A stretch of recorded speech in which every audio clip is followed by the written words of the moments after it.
Bonjour, encore une fois on se retrouve pour parler de la DIVI et pour parler précisément de l'inscription.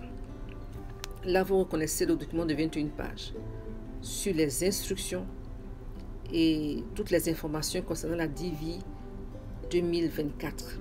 Et à la page 2 de ce document, à la page 2, vous voyez au bas de la page Entry Period.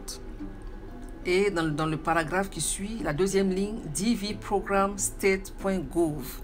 C'est le site sur lequel il faut aller, c'est le lien sur lequel il faut cliquer pour accéder à la page d'inscription. Donc voilà la page d'inscription. Mais avant d'arriver à l'inscription, ils font un rappel. Déjà le rappel de la période. Et puis également, ils rappellent que ça se fait en ligne uniquement. Pas d'inscription sur papier. Tout se fait en ligne. Et il recommande même qu'on aille encore lire les instructions sur la DIVI. Sur le site internet, il y a un résumé des instructions, mais les instructions, c'est ce que vous avez avec les 21 pages là.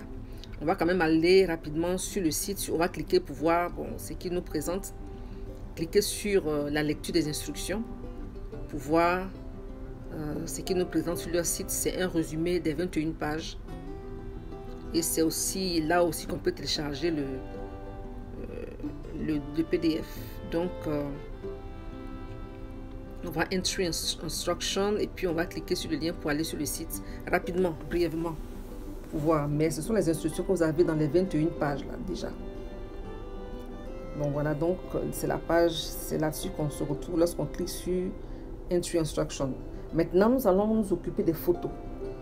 Parce qu'avant de commencer l'inscription, il faut s'assurer que les photos remplissent déjà les critères, que les photos sont dans les normes. Donc, on clique sur la photo, sur les recommandations pour la photo, et puis on voit des exemples de photos. Leur modèle de photo, ce qui est acceptable, ce qui n'est pas acceptable. Et pour les photos, pas de lunettes. C'est ce qu'ils viennent de mettre là, pas de lunettes pour les photos. On prend les photos sans lunettes. Voilà, comme vous voyez là, ça sont des photos acceptables. Et les détails des photos, voilà les détails. Si vous allez sur la page et vous cliquez sur les liens en jaune là, vous allez voir, ça va apparaître. Je vais cliquer sur quelques liens pour qu'on voit. Là, il s'agit des dimensions. 51 sur 51 mm.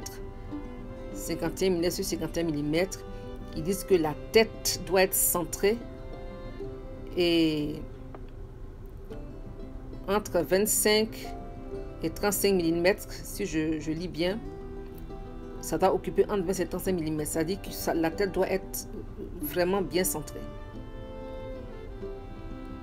Mais dans tous les cas, sur le site d'inscription, si vous téléchargez la photo que c'est pas bon, ils vont vous dire. D'ailleurs, on va voir quelques exemples. On va voir quelques exemples. Si vous faites la photo que c'est pas bon, ils vous diront.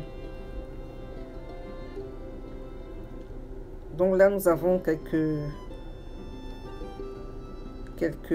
informations sur les enfants, surtout les enfants qui sont bébés, qui sont petits, qui ont souvent du mal à se tenir tranquille pour les photos. Aussi, ils ont des informations à donner. Donc, vous cliquez sur tout ça et puis vous regardez. Voilà, ça c'est une photo qu'il ne faut pas. Ça, c'est pas ce qu'ils recommandent. En général, la photo, il ne faut pas qu'il y ait d'ombre derrière. Il ne faut pas que la photo ait de l'ombre. Il faut que ce soit bien éclairé. Pas que le visage soit sombre, et puis il ne faut pas que la photo soit trop filtrée. Il faut que ça représente vraiment votre visage réel. Vous voyez, voilà les photos inacceptables que vous voyez là. Donc là, c'est un outil. Ils disent, est-ce que vous avez déjà une photo? Il y a un outil qui permet de tester votre photo pour voir si votre photo est dans les normes. Juste pour tester la photo, ce n'est pas l'inscription encore. Pour tester la photo, et je vais faire une petite expérience. Je vais tester 2 photos que j'ai prises à tout hasard. Juste pour qu'on puisse voir. Donc, on clique sur le lien de la photo. Ils disent Choose photo. Cliquez sur le lien.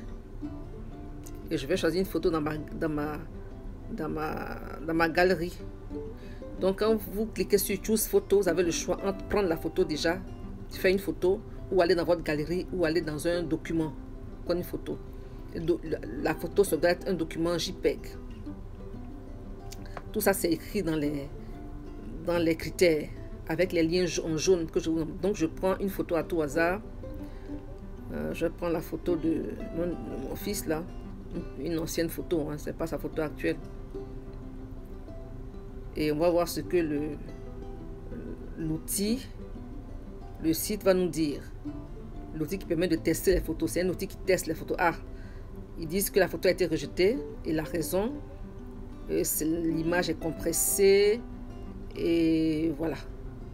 Donc cette photo n'est pas éligible. Donc choose another photo, je vais choisir une autre photo et je vais choisir une photo, la mienne, ok. Celle-là, c'est une photo que j'ai faite à Abidjan. Ah, cette photo-là a été acceptée.